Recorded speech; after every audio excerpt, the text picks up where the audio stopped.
Hello, everyone, and welcome to the Broadcast Club, the podcast where we talk about the ins and outs of visual novels and the scenes surrounding them as it pertains to the English reader.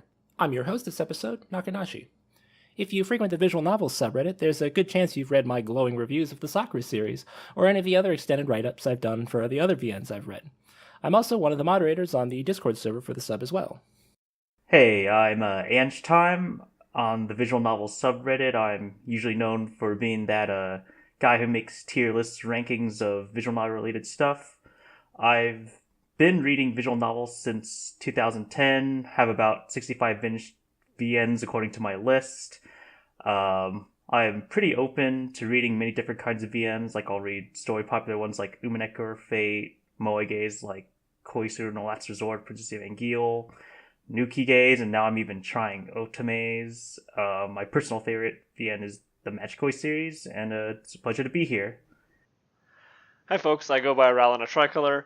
I am interested in visual novels for the unique kinds of stories that the medium is kind of specialized to tell. You can probably find me on the subreddit arguing about Umineko. Okay, thanks guys. Our topic for this episode is the presence of choices in visual novels, how they're used, and especially those visual novels that have no choices at all, or Kinetic VNs. To join us for our topic this week is one of the moderators of our visual novels, Avebone. Hey, I'm Avebone, and as Nock just said, I am a visual novel moderator, as well as a Discord moderator, and I've been reading visual novels for at least 3 years now. Okay, thank you, Ave. To dive right into our topic for today, I'd like to open up for discussion why exactly do visual novels have choices? More often than not, VNs have some amount of input from the reader in the form of choices, and we'd like to spend a little bit of time on that. Ange, how do you feel about choices in VNs? Well, I mean, I've just read so many visual novels, like I'm kind of just used to choices, but like this, the way I see them, I just kind of see them as cool way, like for the most part, I just see them as cool ways to like choose like a love interest or like, get different endings. I mean, I'd say for the most part I'm pretty cool with choices. I just kind of just see it as a storytelling device that's just happens to be really common in visual novels, personally. Yeah, I think it's interesting that you mentioned in particular, like choosing a heroine, just because I think a lot of choices stem kind of from the dating sim background of a lot of this stuff, but I do think that they provide a more unique methodology for telling a story if they're used correctly, which I think is actually fairly uncommon to have choices that are meaningful or matter rather than just as a way of attempting to add some semblance of interactivity. Yeah, I mean, there's fluff choices in VNs a lot, but I think even that can be enjoyable as long as it's done well.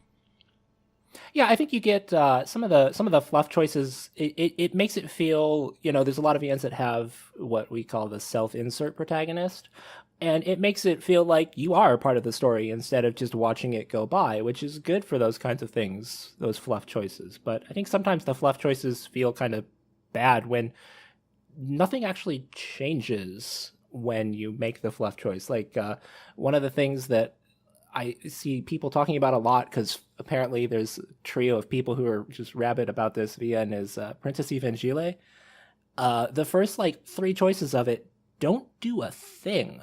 Like you pick your choice and nothing different actually happens for those first 3. So it's like I kind of have a problem with that, because I like to at least see some kind of reaction to a choice when I make it, instead of it just being like, oh yeah, you could have said anything here and nothing would have changed. And I feel like a lot of the time, like meaningless choices like that are just kind of just to like give readers like the impression like, oh, even if it's ultimately meaningless, you still have a choice, even for little dialogue choices for like 5 lines where like the girl or the person will get mad at you instead of will be reacting happily to like some random little thing you say, but that's it. So just, I guess, just more options for a reader, which I think is fine for me personally, but I can see why it bothers some people. well, that's actually what I mean when I was saying choices that don't do anything, because like you can have a little choice like that and it changes for like 5 lines, but these choices in particular literally don't change anything. Like it's not even that they don't alter. Yeah, they don't change anything at all. Like they could leave the choice out completely, and nothing would change. Like there's nothing gained by that choice. Is why I call that a fluff choice. Yeah, I don't think you should do those types of fluff choices in VNs. Just because, like, when you do that, there's nothing added to it. It doesn't feel like it's part of the character either. It's not like a self-insert thing. You're just making a choice, and it adds absolutely nothing. I think when you do fluff choices, it should be called back on, too, at later points in time, and not just the 5-line changes. I feel like those type of fluff choices are ones I enjoy more. Yeah, I'd agree with that. Something where it's like, I made this decision earlier and it comes back a lot later. And I think you see that kind of thing a lot in some Western games that have options, but we don't see that kind of thing pop up in VNs very often, which I think is something that is kind of lacking for choices. Yeah, I mean, honestly, I think from a personal perspective, I tend to think that if you're just going to include a fluff choice, or even the choices Ange mentioned, like it changes for a couple of lines, I would almost rather prefer not to have those in most games, just because I feel like if you're trying to tell a story, it's sort of, it can bring you out of the immersion a little bit in terms of what's going on, unless you're obviously playing one of those pick your own heroine games. And in that case, I mean, even still, I think there's a much deeper discussion to have on that we'll talk about later. But at the same time, I would prefer more choices that are meaningful, even if there are fewer of them, rather than having the option to just change minor lines of dialogue for nothing other than, oh, this is a neat little quirk that happens in this case. Which I think actually raises a good point of why do VNs do this kind of thing? I mean, it's not a problem that is exclusive to VNs. There's plenty of things, even in other games, where you make a choice that doesn't actually really do anything.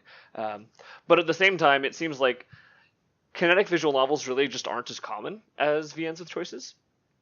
But even so, there are plenty of VNs with choices that really seem like they have the choices just for the sake of letting you pick something, rather than it really even adding anything to the experience.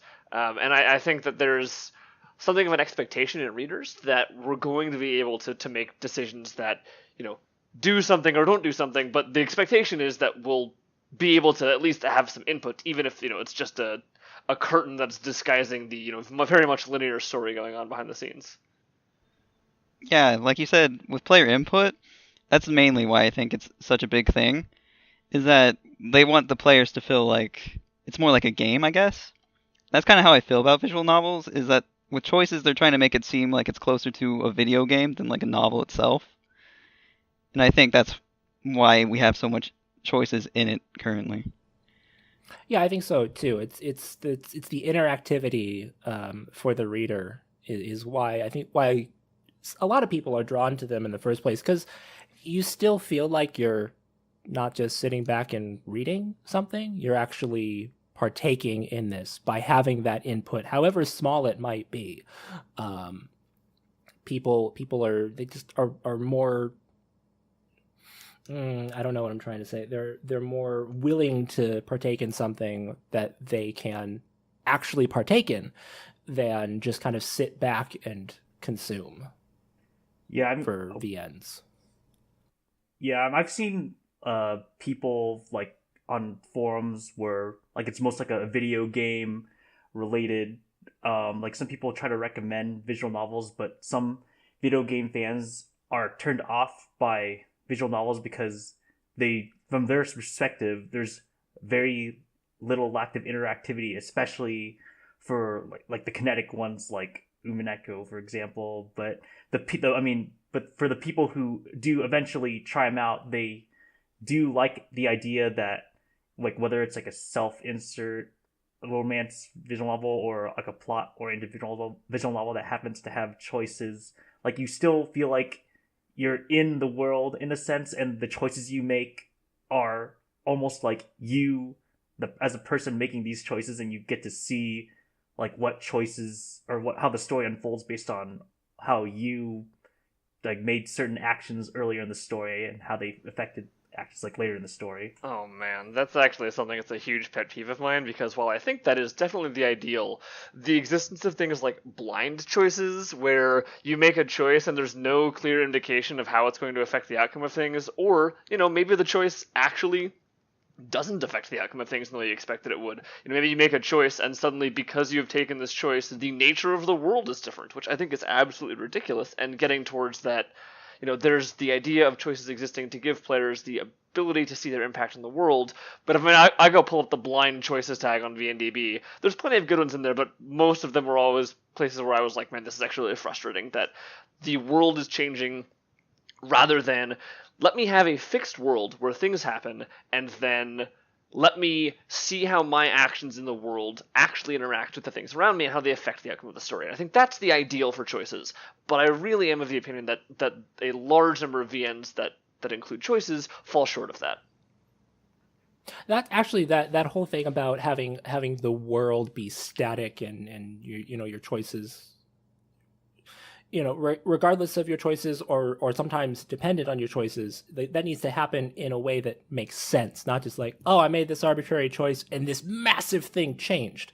That never feels good. And you see that a lot, especially with some multi-route visual novels where maybe the route when you're on this route, these particular events are happening, but you're on this route just because you said I'm going to go on this route, it's massively different. And there's no real reason looking at it why it should be that way. And one of the things that I finished recently was Yumina the Ethereal. And I was a little afraid it was going to be that way in the beginning. And I think two of the routes were kind of that way, actually. But one of the routes actually felt to me like it only could have happened if the heroine for that route had fallen in love with the protagonist, which I thought was really interesting because it was massively different from the other routes, but it actually felt like this happened because of the choice that I made to go onto her route, which I don't think happens often enough. Yeah, I can't really think of any examples like that for myself. I don't think I've ever had one that's like drastically different and it's just because those two are dating or anything like that. Yeah. It doesn't pop up all the time, but I know when you were saying blind choices, Ralana, that made me think of the first thing that I read that had the blind choices tag on the NDB, which was Kara no Shoujo. Oh my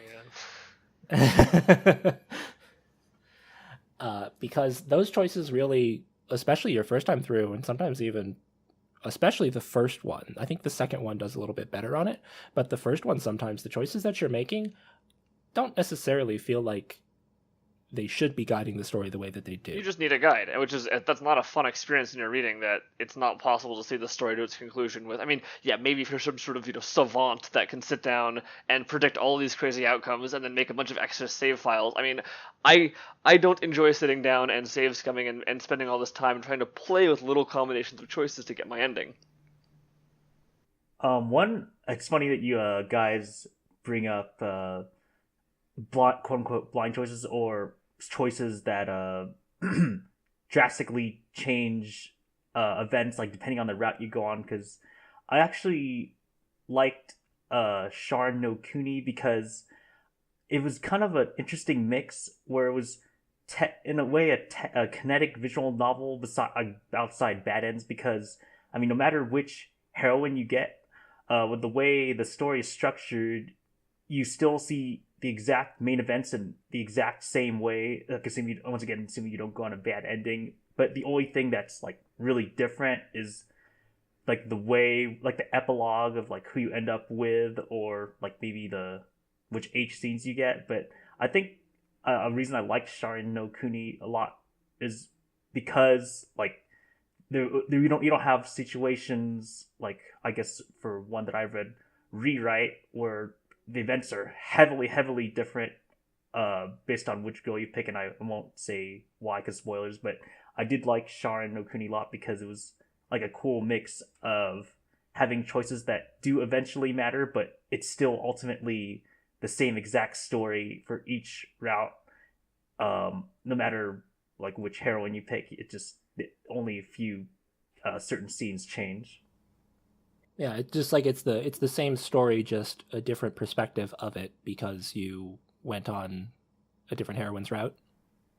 I guess it is a certain perspective I mean, very few things actually change in Sharingan, which again I think that's a good thing. I think that they had a story they wanted to tell, and they gave you a little bit of wiggle room in there that did feel somewhat meaningful because when you're happening or when you're going through those chapters, there's a little bit more depth to some of the character interactions there, and again they give you little like changes and epilogues, but I think it's a good way of handling that.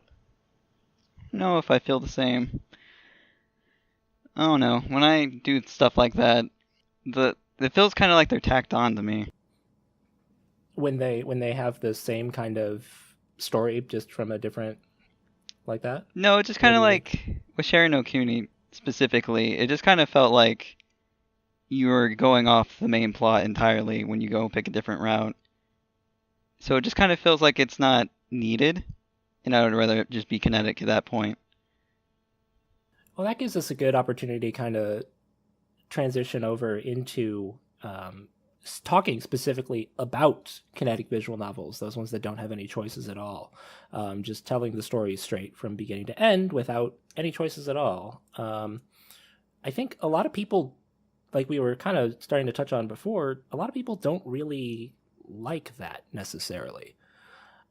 And I know I was kind of averse to reading kinetic visual novels when I first started reading VNs, and it wasn't until I read Higurashi was my first kinetic visual novel that I really kind of warmed up to that, and I was okay with not having any input. Yeah, I mean, I haven't like I've of the 65 visual novels I read, I would, according to my count, I have like maybe slightly less than 10 kinetic visual novels I read. So I'm not particularly averse to reading kinetic visual novels per se. It's I think the ones that I read, I just overall happen to not like as much as the all the different choice visual novels that I've read. I mean, there are a few I like quite a bit. Like Umineko's really good.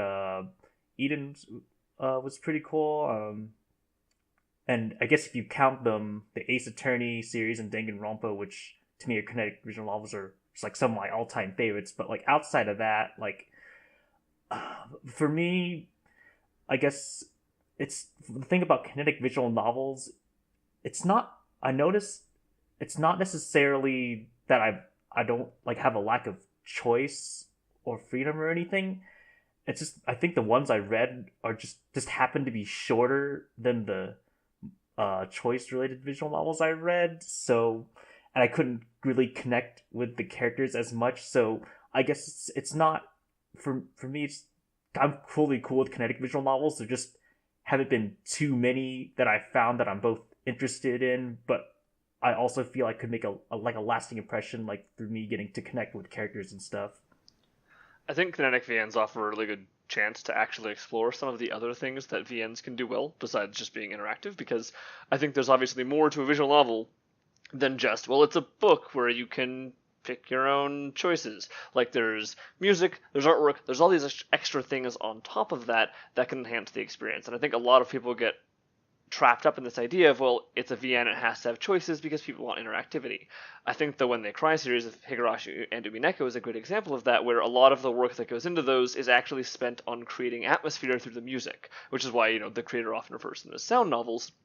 And I think there's definitely a lot going on there where you can do different things with the VN that is much more possible in a VN than it would be in something like a book or a TV show or a movie or that kind of thing. And so I think there's definitely things that people can do to really explore what kind of different stories or experiences can you craft when you have access to these extra these extra fields, being able to craft soundscapes and all these extra things, rather than just focusing on the interactivity. Yeah, I tend to rate kinetic novels higher than choice novels, mainly because they seem more focused. Like they're more focused on what they're doing besides just interactivity. They focus more on, like you said, the music or the story, things like that. And sometimes, usually, they're shorter, but I tend to like the longer ones more because they tend to be more like an actual story to me instead of just a dating sim. Yeah, I think there's definitely a challenge in telling a multi-route story well without it just feeling like it's going to fall flat as a dating sim. I think while I can't entirely excuse the choices in Type Moon for being perfect, for the most part, Tsukihime and Fate Stay Night actually do a pretty good job of telling multi-route stories where there's actually a coherent story or vision going on there that you do in fact have these different routes where different things happen that all build one picture together. Yeah, and the thing about Fate Stay Night especially, Tsukihime has some overlap on some of the routes, but Fate Stay Night especially, the branch for the routes, relatively speaking, is so early that each route really does feel like its own story, even though there's tons of choices in it. Like, it's still a very coherent story the entire way through.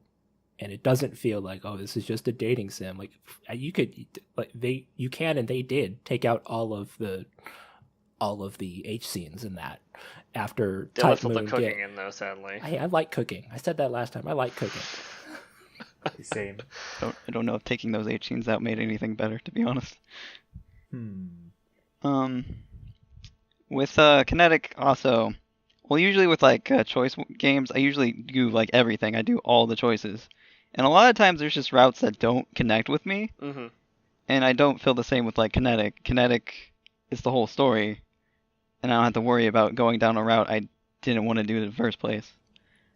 That's the thing I think with Kinetic is that it just tells you one story, whereas I think sometimes stuff that has multi routes like that, especially when it's like, choose your heroine dating sim sort of thing, is they're trying to get a little bit of something for everyone in there, and it like you said, it kind of loses focus because of that. Yeah, or shit, you run into stuff like Rewrite where there's 7 routes, 3 authors, and so you get some thematic clashes where some people write some parts of it, other people write other parts of it. Some people really like certain routes and certain authors. There's occasionally, minor plot inconsistencies that are just happening because they're different authors. But I think it's much easier to create that kind of coherent vision with a Kinetic visual novel. God, Rewrite bothered me so much with that.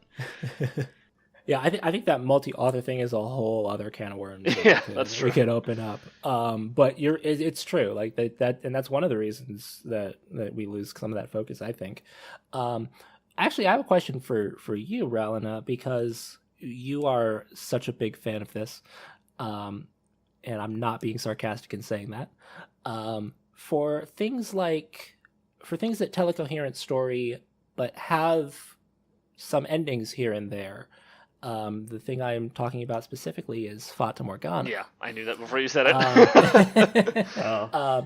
It's how do you I honestly kind of consider Fata more of a Kinetic visual novel, Agreed. One that has choices, even though there's choices in there, and you can absolutely miss half the game if you. I really thought about bringing that up actually in this discussion, just because it's totally.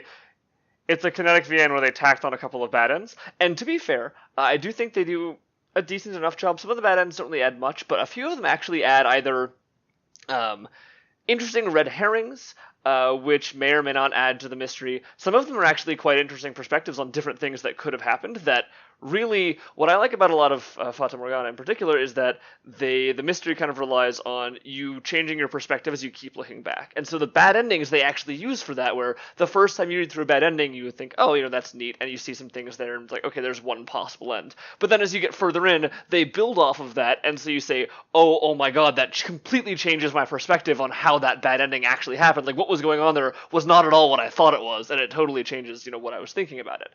And so while I don't think that, for the most part, Fata is helped by having these extra bad ends, and a few of the choices are kind of silly in a few places, I do think they do a decent enough job of actually putting in the effort to make the bad ends somewhat relevant to the story, or at the very least give some new perspective to certain events that happen. One other thing that I think is actually kind of an interesting way of looking at how VNs gate choices was, for example, Gakthun, where what would happen would be between chapters of the story, you would be asked questions, and depending on if you could answer correctly with how the main character viewed things, you would unlock additional scenes that added a little bit of color to the backstory, but weren't critical. And so basically you ended up in a position where you could choose to see more content, but if you were just interested in getting on with the main story, there was very clearly just a fixed main story they were telling and you could read. Actually, this is not really Kinetic because this has a ton of choices in it, but it kind of is. is I know we were talking about. I haven't read Sharin no Kuni, so I can't put on that. But I know it kind of has a branching sort of thing with a main line like Jisenjo no Mao does. But something that is coming out in English soon is the Leyline series.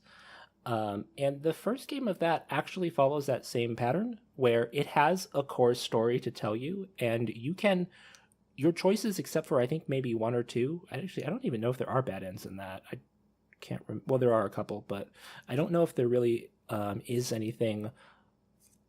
Like, there's nothing huge branching. You can totally ignore the heroine routes and just get the story if you want. So it's like just a story instead of splitting off to have, oh, we're going to go to 3 hours about this girl or 3 hours about this girl. You can get to the end of it and not do anything romantic if that is your if that's what you want to do with it. And I thought that was kind of cool about it, actually, because it is kind of like, if you want it to be, even though there's a lot of choices, a lot of the choices don't necessarily matter to you. The only things that the choices on the main route, as long as you dodge the ones that split you off into the two heroine routes on the way, the only thing that they really do for you is give you points towards whether or not you get the third heroine's route at the end. Everything else is just more or less guides the story along, with a little bit like the choices we were talking about, the fluff choices that don't necessarily do anything. These ones do change a few lines and then give you some points to whether or not you're going to get that one or not. But you can totally skip the romance in that game, which I thought was kind of cool, actually, because that's not something you actually see very often. Well, romance is gonna sell better, so you got to integrate it directly, obviously. Oh, of course, you got to have it in there. So, but it's totally. But that's actually skippable. really nice. Yeah. Yeah. Wait, You mentioned so unlocking a third heroine. That brings up another thing. Unlockable routes really annoy me. Well, it's I'm not not. It's trying to not get them necessarily. It's not necessarily an unlockable route. Like it's just you have to, like, if you pick the correct choices. It's kind of the older way of doing things where you get points towards the heroine as you go along, That's and if you still basically Okay. an unlockable yeah, route. it is, but it's not like you have to finish the game to get it. That's what I think of as an unlockable route. Like, I have to finish this once so that I can get this route. That's what unlockable means to me. Not I have to follow this set pattern to get it. That's just kind of how routing works in some of those. Yeah, that's fair. But yeah, unlockable like Clannad After Story. That's an unlockable route to me. A necessary unlockable route, but unlockable because it's gated from the beginning. It's not too bad when it's necessary, Yeah. but when they feel completely arbitrary, it is the worst. I don't know why you wouldn't just be able to do it from the start. Yeah. Oh, yeah. Now that's kind of thing like the enforced route order thing. Oh my god, again, as you going back to Karen Shoujo, the fact that you just like can't get the true end Yeah, that on your bothers first me. playthrough, that's Yeah. really obnoxious. Like, there's some of the story changes going back through it, but the fact that you have to complete the game once and then you can replay for the true end, I thought was just a little bit silly. Mm-hmm. going back to the ley line thing. So if I have my thoughts correct, so you can basically like do like a full abstinence route, and you get the whole story, and you don't the guy doesn't end up with anybody, and it just the story ends. That's actually what leads into the second game. Oh, Is if you follow the no romance option. You don't get anybody, and that's where Leyline 2 begins. okay. So it's kind of like the true route. Yeah, oh yeah, it's absolutely the true route. It is absolutely The one true where the route. guy does not get the girl, that's the true route now. It is, yeah. There's True a lot route of things being like that have asexual. sequels where That's true. the true route is actually the one where, yeah. How do we feel about true routes? Kind of. Usually they're written better than the other routes, and that kind of annoys me. Yes. But at the same time, I think I get why. it goes back to the point of kinetic versus choices, is that true route is basically the kinetic VN they have tacked on to the end of your choice-based VN, and so yes, there's a more coherent story with a more direct vision because it's a much more linear thing, I feel like, than the branching heroine-based things you often run into. That's why I think you kind of hit something there. The true route a lot of time is the kinetic VN they maybe wanted to write in the first place, but decided they needed to have routes in order to sell their product. Maybe. I don't know. I'm not in the industry, so I don't know for sure, but sometimes it feels that way. So like as a person like who likes other routes usually, it just kind of feels like that route's meaningless now because the true route is the true route. So I don't know. I don't. All of G-Sen, you mean? Yes. Those routes just don't feel worth it to me. Well, I mean, I definitely see. Like I said, I like canon, like knowing like what's the actual canon kinetic story, because like I said, those are true routes are usually the quote unquote best written of the bunch. But I mean, I kind of just see routes that have true ends, like the routes that aren't the true routes are kind of just like cool alternate timelines. If I really care about like seeing like what happens if so and so heroine like actually get your development and stuff. I mean, yeah, it'll suck. It kind of sucks. Like Abe says, it's kind of pointless because they don't really keep their development. But I mean, hey, life is simply unfair. Not everybody can get development in every timeline ever. That's kind of the thing, I think, coming back to what Abe originally said about focus in kinetic visual novels, is that the routes a lot of times in something like, especially in something branching like G-Sen, it gives you that hypothetical what if we pursued this, especially in G-Sen, because G-Sen is like, hey, we're actually not going to pursue this, we're just gonna and get on with the main story.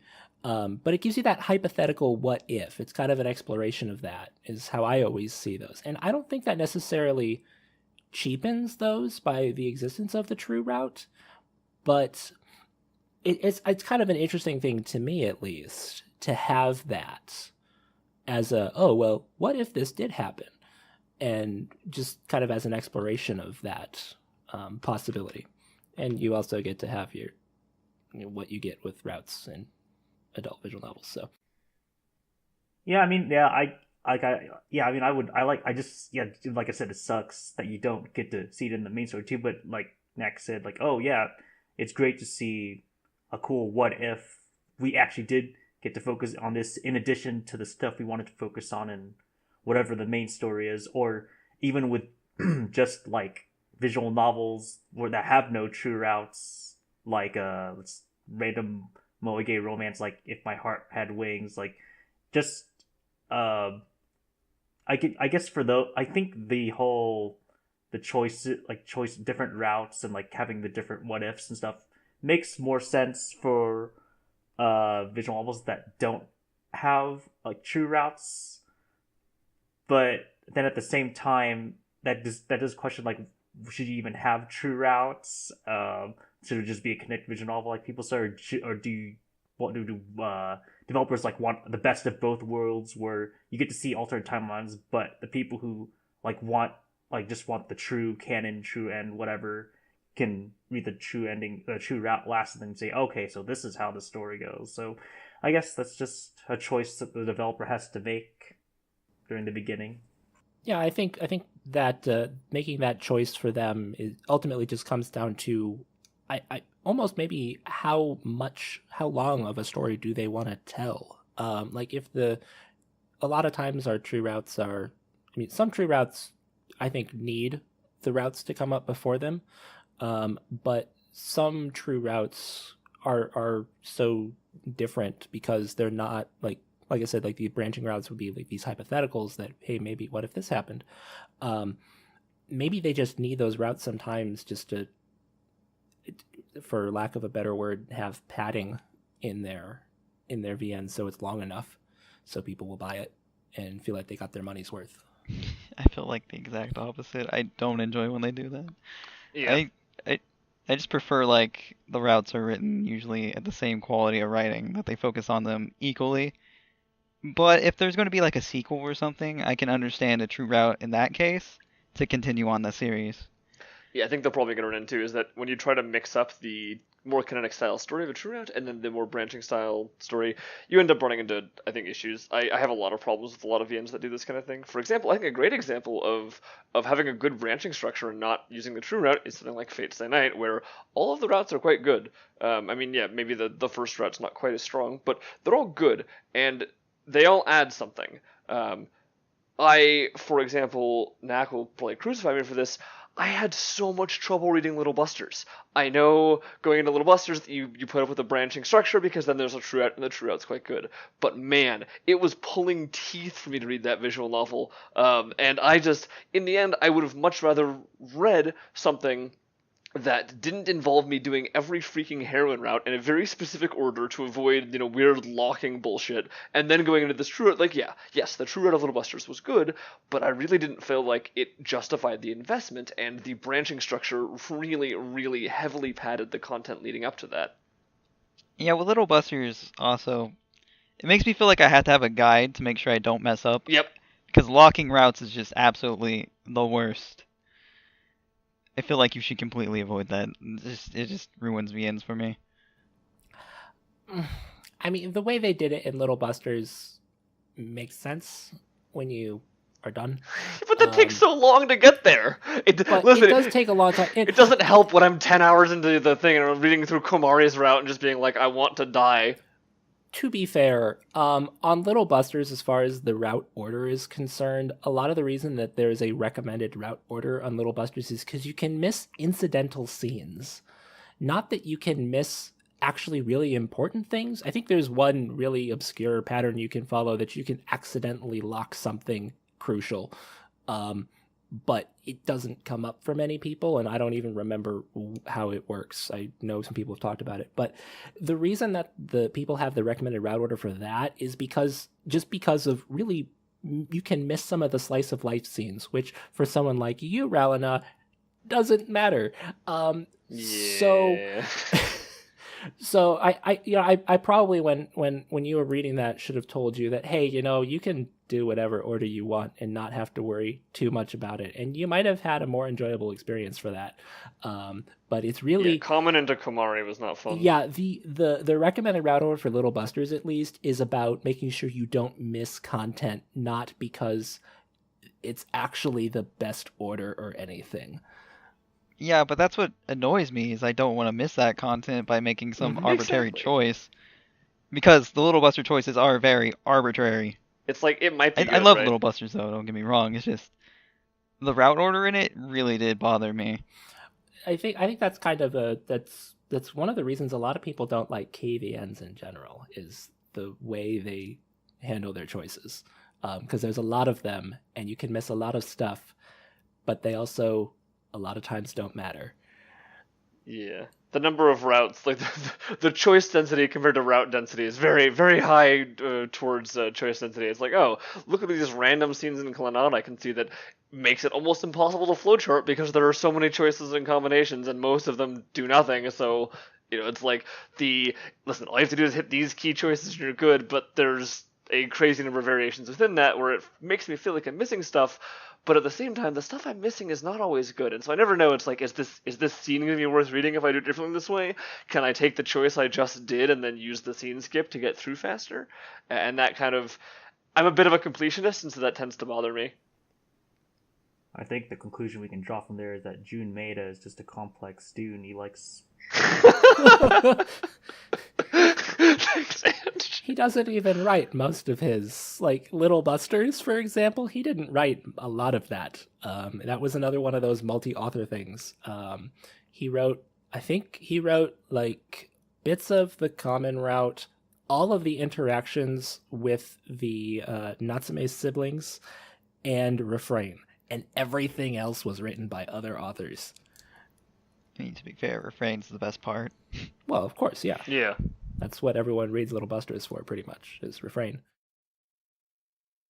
Well, we got a little off topic on Kinetic VNs there, but I think the conversation still managed to illustrate what Kinetic VNs can accomplish. The next point I'd like for us to touch on is the choice systems themselves. We all know the standard format, but several VNs do something fundamentally different with their choice systems, like the senses sympathy system in Root Double. I know Relina has a lot to say about that one, so you want to start us off? Oh boy, do I. Okay, so I want to start by saying that I think the senses sympathy system in Root Double is actually quite interesting.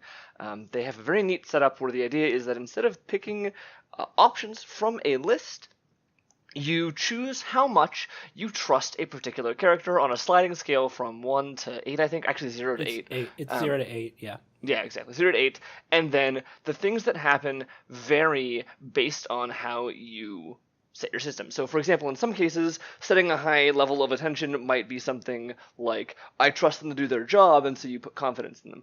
Other times, it might, for example, be the idea of, I care too much about them, and so I'm putting, this is a woman, so I want to protect her more than I want to let her do something, and thus you end up with problems because you're being an asshole. Anyway, the issue we run into here, I found, is actually several. The first one being that it's often very unclear what the senses sympathy system is actually meaning. Does the high trust system mean you actually trust them? Is it going to cause a problem because you trust them too much somehow? On top of that, it really doesn't add a whole lot of depth to the choice system because, in reality, they don't want you to know this, but there are only 3 states you can set things to in the sympathy system. There's 1, there's 4, and there's 7. Those are the only ones that actually affect anything. Everything else is just fluff that is there to make you think it's interesting.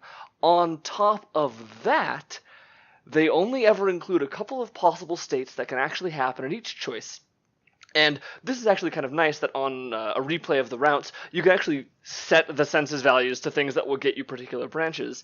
However, there's not really as much depth because effectively there's just 2 choices, and it's did you set the right ones to the right thing or not, which also ends up becoming a bit of a problem because there are a number of branching endings and routes that require you to go through, if you want to get true endings and stuff versus bad endings, the collection, or the completionist kind of collection style of reading, replaying any of those routes is a nightmare because there are senses sympathy branch points all over the place.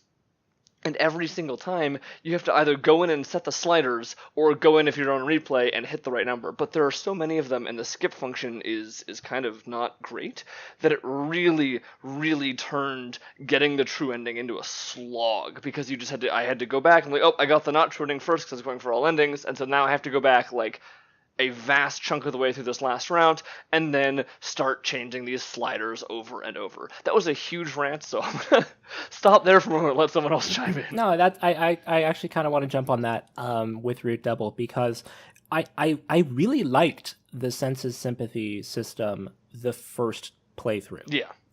For every one of the routes, I liked it a lot for the first time because it really made me think about it. It's like, how do I think?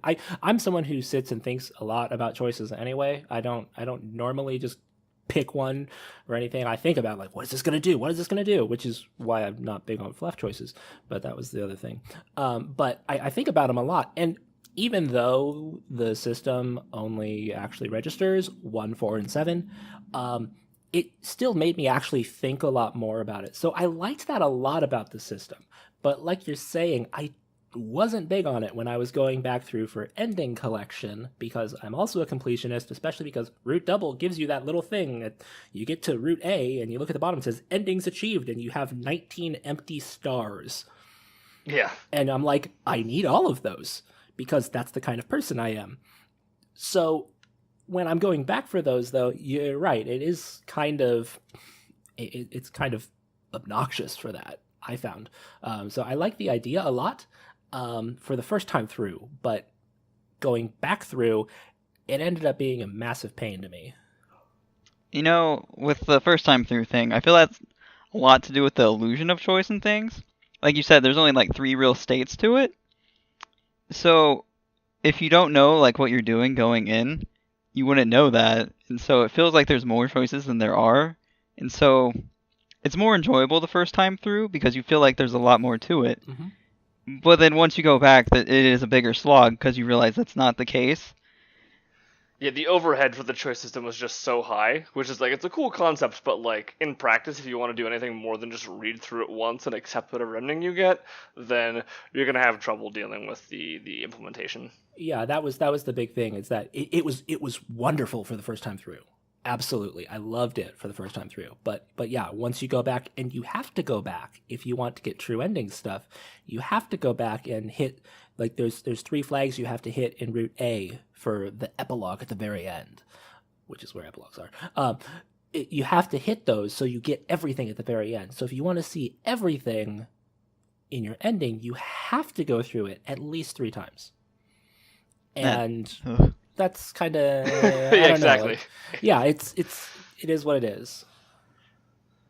That said, I did actually quite like. They had some funny things with achievements for the sliders. There was a great one you can get. I think it was called Lolicon, where you had to set the young girl's trust slider to maximum or almost to minimum. Like, you can do some fun little things like that, but again, I don't think the little fluff things they added really made up for the overall slog. Root Double's still good. The story's still good. The things happening there are interesting, but I did feel like it was slogged down from a completionist perspective by the choice system. Mm-hmm. Yeah, I want to make sure it's on the record that I actually like Root Double a lot as Yeah, well. exactly. Because even though I just kind of tore its choice system apart, it's really great, and I think people should check it out. But yeah, the choice system is kind of unusual.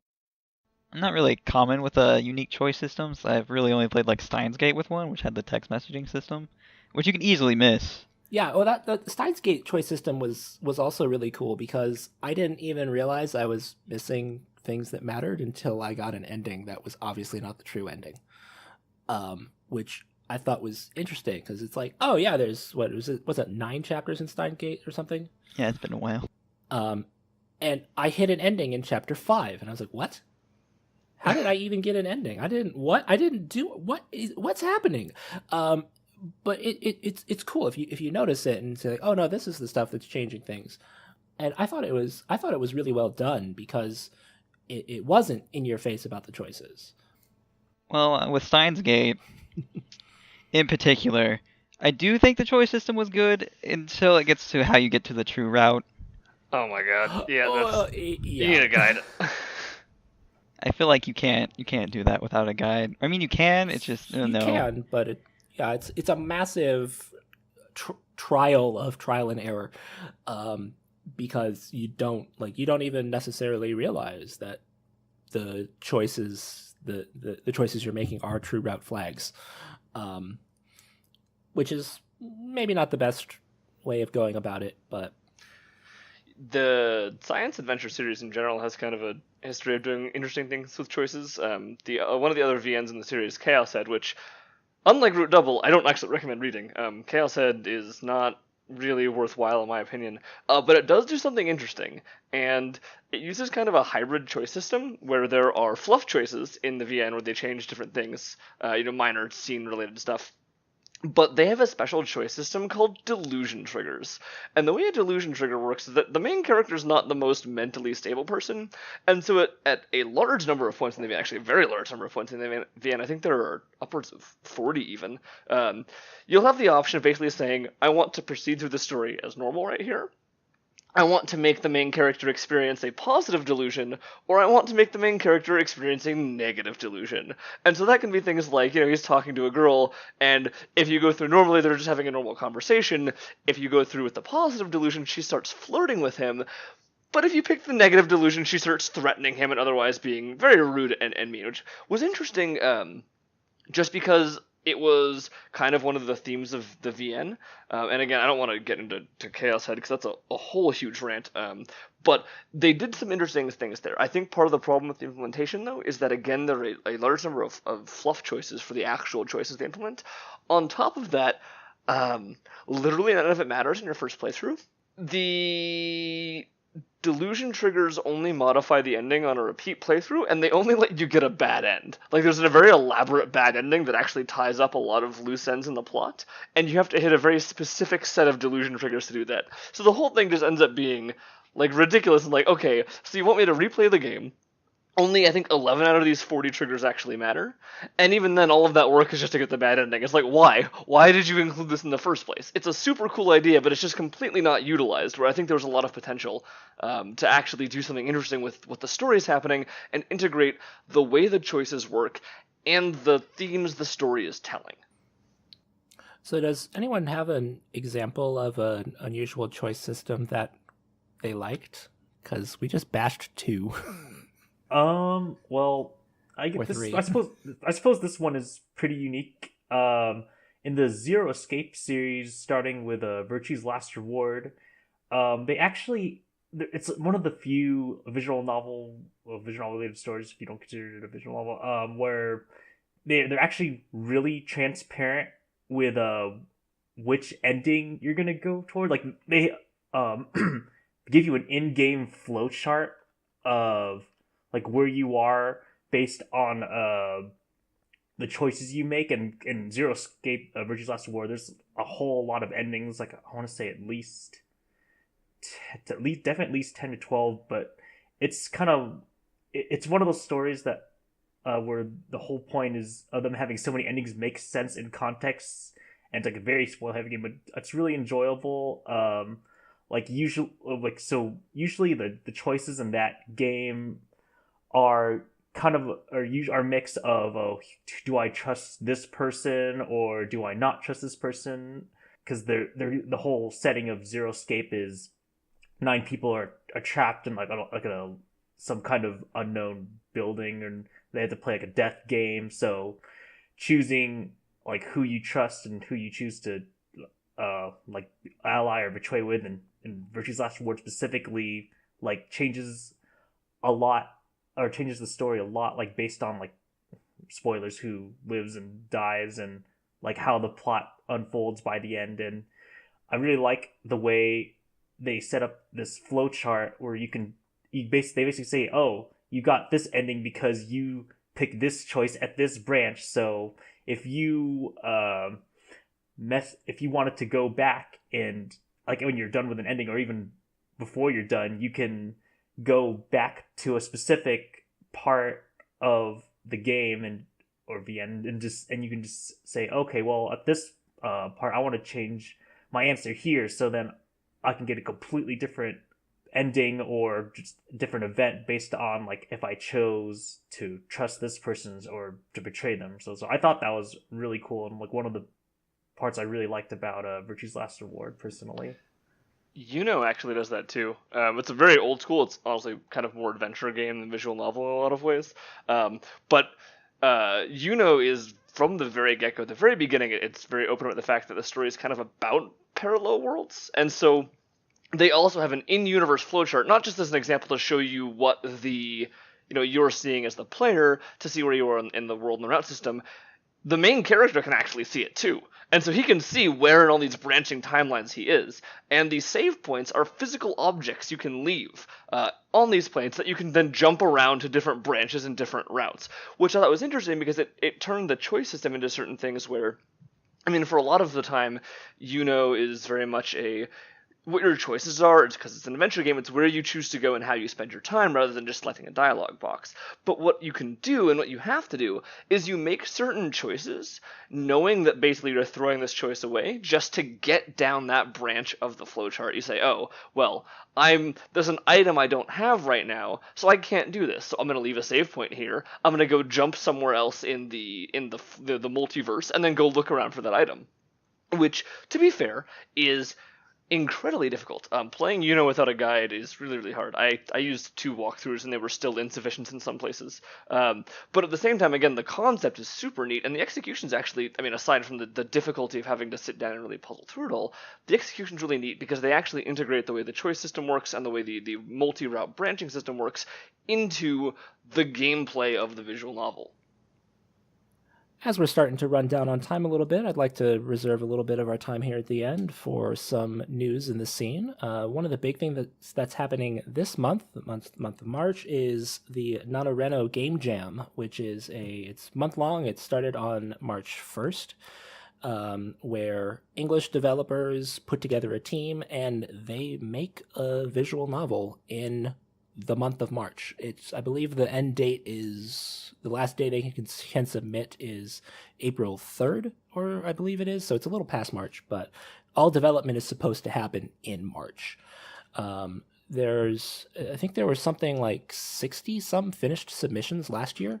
And I don't know if there were any super notable things that came out of it that anyone's still talking about. I didn't do a whole bunch of research on last year's game jam, but it's interesting to see like what people can make in a month. There are a couple things that are on Steam, and a couple things that are actually available for purchase now that have come out of these in the past. So there could be some interesting things to come out of it. Does anyone have any thoughts on that? What they think about it? I mean, this is the kind of thing where it's like, yeah, I'm curious about this. This seems neat, but I probably won't care too much until March is sort of ending, rather than right now when we're recording this, where it is just now the very beginning, right? Right. Yeah. I mean, our record date here is the 5th of March, so there's like very little information out about anything that anyone's working on. So it's hard to say like if any of these projects are going to be really big or anything. Sometimes people will release as a NaNoRano project, they'll release a demo for a bigger VN upcoming. Okay. So it can be somewhere you can kind of scope out, hey, here's something that's coming out. Like this is an idea that they have, or maybe some of the things will turn into like maybe not right now they're not intending it to be a demo, but once they work on it, they're like, hey, this is actually way beyond the scope of what we thought. Let's make this a demo for a bigger game and let's make a game. So there's some potential for some really interesting things to come out of it, depending. So I'm kind of keeping my eye on it through the month. But it's, like I say, there's not a whole lot out about it now. It'll be something that for us, the readers at least, the kind of big moment to look at it is going to be April when it's over. But it's something to keep in mind, I think. If I had the resources, the people, and the time, I would love to take part in this. But I could think of like just something really silly, just so I could take part. Because I've always wanted to make a visual novel, like even if it was like something like really shit posty, like the Go Pre our visual novel. Like I wouldn't care. That'd be great. But hey, our Go Pre is actually making something for NaNoRano this year. Oh, is she? Yeah, she is actually making something for that. For anybody listening who doesn't know who Go Pre is the artist who contributed this wonderful artwork for the podcast itself. If you frequent the subreddit, you know that she is a massive shitposter, kind of. But she's great, and I'm looking forward to whatever she makes out of it. So, yeah, I'll definitely follow her and whatever other else people are gonna make. But for now, like Round and you guys said, I'll just kind of wait till like towards the end of the month where I'll start looking more closely into what's been released, like whatever demos or whatever. And then I'll probably most likely check a couple of them out at least. So what I'm hearing is that next year it's AngeTime. Not quite now. I hope so. We'll see. Kind of the big translation news lately has been Subarashiki has finally gotten cleared that we're actually going to get a translation release sometime this year. I think it's been fairly vague. We don't know month or anything, so it could be as late as December. Hopefully not. But who's bringing that over? Is it Frontwing is bringing that over, or? I think so. Yeah. Yeah. Is everyone planning to check out Subarashiki when it's translated? Still been waiting forever. Yeah, it's like I know almost nothing about it other than oh my god, it's Subarashiki. So right now I'm just kind of enjoying the shitposting Kamige memes while we still have them. But I actually am looking forward to reading it when it gets announced. Or when it gets released. I'm just not really like actively following the whole process. More, it's going to be like a nice surprise when it finally happens. So yeah, that's probably the better way to do it instead of waiting like with bated breath the whole time. It'll just be, gotta do my thing, and then all of a sudden, look, it's Subarashiki, and then you can read Subarashiki. I mean, the only thing I know about Subarashiki is that like it's very spoiler heavy, and there's some kind of darker themes. But other than that, I know I'm kind of been trying to like keep away from the spoilers. Yeah. I think a lot of people have been kind of shying away from learning anything about it because it's like it's one of the big untranslated titles right now. So a lot of people are like, I don't necessarily want to know a lot about it other than it's good, so that they can experience it as somebody would when it was originally released, not knowing anything about it and then being completely whatever Subarashiki does to people. So Yep. there's also some Danganronpa news, but that's a little bit out of my area of expertise. Ralina, can you tell us a little bit about that? I don't know much about DRV3 other than that it exists, so I'm excited for it, but I haven't followed it at all. So I mean, okay, so Danganronpa V3 is coming to Steam the same time that it's coming out for PS4 and PS Vita for us here in the US. And I mean, if you don't know anything about Danganronpa V3, it's in a different universe than the first two games. So it's completely different, I think. Well, I mean, it's still the same like formula. it's still Danganronpa, yeah. It's still Danganronpa. It's just not in the same place that the first two were in. Not in Hope's Peak Academy. Yeah, I don't really know what else to say about it though. It's Danganronpa. It's exciting. It's popular. It's exciting. It's good, right? It's popular. You know, I love it. I mean, just keep in mind the original, like the PC versions for the first two games came out like at least a year or two after the Vita versions came out. So I mean, that's cool that they're doing like a more universal release instead of, oh, PC people get the short end of the stick because porting, we'll just put off porting till whenever we feel like it. I want to believe that that's the result of people speaking with their wallets. I know I personally bought the PC version because I was excited for that, and also because I wanted to see them on PC. So, I think it's definitely a good thing that we're getting to see like simultaneous releases rather than having to wait for ports. Yeah, Fucking Steins Gate Zero. I had just bought my Vita for Danganronpa, honestly, just Danganronpa. And then I hear it came out for the PC, and I was just like, oh. But I didn't really want to wait for it that long, so I'm glad it's actually finally coming out at the same time. I'm still probably just going to get it for the PS4, though, instead of either the Vita or the PC. Yeah, I caved and bought early for Steins Gate Zero. I'm like, I'm not waiting for this. I've got a PS4. Yeah, I mean... But I would love to see more simultaneous releases on PC, just because I think it's the preferred platform for VN reading. I mean, I know there's a huge Vita crowd, especially you see that on Kickstarters with the stretch goals, but I think nothing quite beats reading it on a PC. And Vita's just not really popular here, like in the US, or anywhere Western, really. Well, that about covers the most notable news that we had to talk about here. There's several releases that are coming up that you can find those pretty easily yourself, and so we didn't want to just have a laundry list of releases that are coming up. Maybe we can put that in somewhere if people are interested. But before we close out, the final segment we'd always like to have is, of course, the Shill VN segment, and this episode we would like to turn it over to Ange for that. All right, so the VN that I personally want to shill to all you folks is Maji de Watashi ni Koi Shinasai series, or Majikoi for short. On the surface, like if you just look at the art, it might just look like your typical moe slice of life romance anime. In a way, it kind of is, but it's definitely a bit more than the usual in many different ways. First of all, you have really cool, powerful waifus with cool samurai influences and old school weapons and shit. One thing that I really liked personally was you have 3 bros on your side. So you have like 3 cool guy characters in addition to like, the typical 4 to 5 waifus who like are totally into you, although it's not like they don't like you from the beginning, but I think it's really neat that they have like a cool mix of like guys and girls.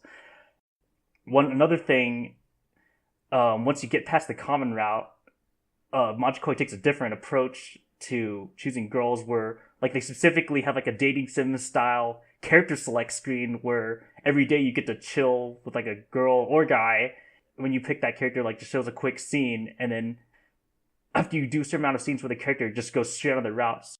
One thing I also really like about Magikoi is the main character is like definitely not like your typical protagonist. Like he's a tactician kind of character, kind of if you've watched like Death Note or Code Geass, he's kind of like the main characters from those like Lighter Lelouch, except he's a way less amoral.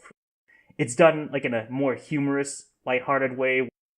I like that he kind of takes more steps to like even in like when you get into like the female routes, like it feels like he actually basically puts a lot of thought and into his actions of like how to get girls, and it feels like he's not just like some dude that just gets really lucky. He actually kind of earns the carrots in a way.